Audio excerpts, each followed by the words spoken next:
write a function, compress string, that takes in a string and prints the following pattern. So here, we have AAAA, BB, and CC, and we will get A4, B2, and C2. And this is because we have 4 A's, which translate into A4. We have 2 B's, which translate into B2. And we have 2 C's, which translate into C2. And over here, we assume that there will only be alphabets in a string. And here, same alphabets which are apart are considered to be in different groups. So here we have 4A, which is here. We have 3 B's, which is B3. We have 2C, which is C2. And we have A again, but then here we have A2. So here, there are 2 groups of A's, and this is because they are apart.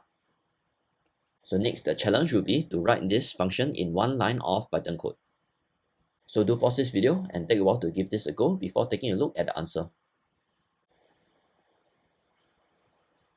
So as I always say, before we can write a function in one line of code, we need to know how to write it in many lines of code. And here we have an existing solution. So here we keep track of current and end, and we compare current at every stage. And only when current is different, we add whatever we need to add into out. And if I run this, I'm going to get the correct answers. However, do note that this current solution is not very one-liner friendly, as we cannot really convert this into a single list comprehension. So in this case, we need to find an alternative method to write this function in one line. So here I'm going to comment this too, and I'm going to remove this. So here, when our multi-line function is too long to condense into one line, one effective way of reducing the number of lines would be to make use of recursion. So here, as an overview, we have compress AAAA, BBB, CC, AA, and this will become A4 plus compress BBB, CC, AA. So here, notice that the first 4 A's are extracted and put outside of compress. And so this will become A4 plus B3 plus compress CCAA. And notice here, the first 3 B's are extracted and put here. And next, this will equals A4 plus B3 plus C2 plus compress AA. And next, we have A4 plus B3 plus C2 plus A2 plus compress nothing. So this should be our base case over here. So let's do that. So if length of string is equals to 0, we return empty string. And next, let's figure out how to separate AAA from the rest of the string. So here, one way that we can do this is string slicing. So for I in range length string, I'm going to print I. So if we run this, we are going to get all the indexes of the string.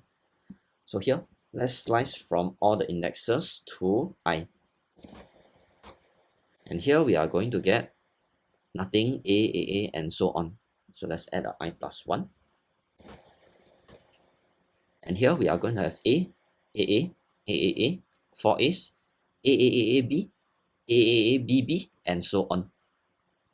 So here, we know that we should stop here, and all of this should be ignored. And how do we do this? We can check whether our string contains only one type of character.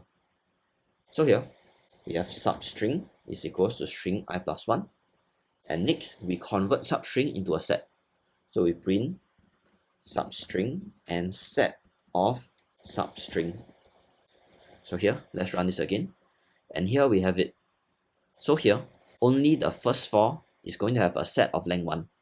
Because once B comes in, our set is going to have 2 or more elements. So here, we can actually convert this into a list comprehension first.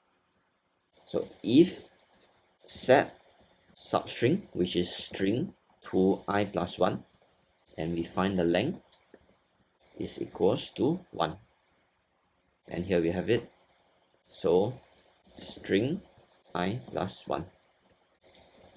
So let's carry off this. So x is this one, and we print x. So once again, if we run this, we will get A, and A. And here we are going to have 4. So here, if we increase the number of A's by 1, we will get 5. So here, the length of this list here is our number. So this is going to be n. So let's change this back to for is. And next, we return string 0 plus string of n plus compress. And next, we need to extract everything else from here. So notice that n is 4. So this is 0, 1, 2, 3, 4. So our next character b here is actually at our index n. So string n onwards. Well, let's put a length here and let's see what happens. And here we have it, A4, B3, C2, and A2. So if we uncomment this, let's see what happens. So we have A4, B2, C2, which is correct. We have A4, B3, C2, and A2, which is correct. And we have A1, B1, A1, B1, which is also correct. So here we have a working solution. And next, we can focus on condensing this function into one line of code. So here we can see that this is a if-else statement. So we can compress this using the ternary operator. So we return nothing if length string is equals to 0, else the rest of this stuff. So here we can take this and we paste it beforehand first. And afterwards, we take this and we paste it on the right side of our ternary operator. Let's remove this and let's see if this works still. And it does. Next, let's get rid of this comment. And one way that we can compress this is to use semicolons.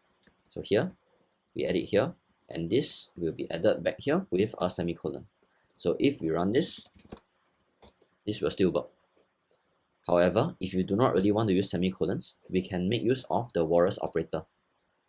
And here, let's put additional brackets here. Walrus operator, and we have this entire thing here. So copy and we put it here. So let's get rid of this.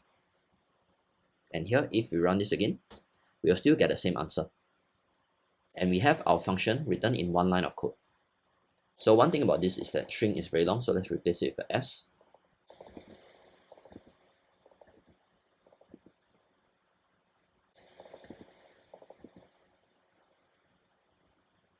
And here we have it.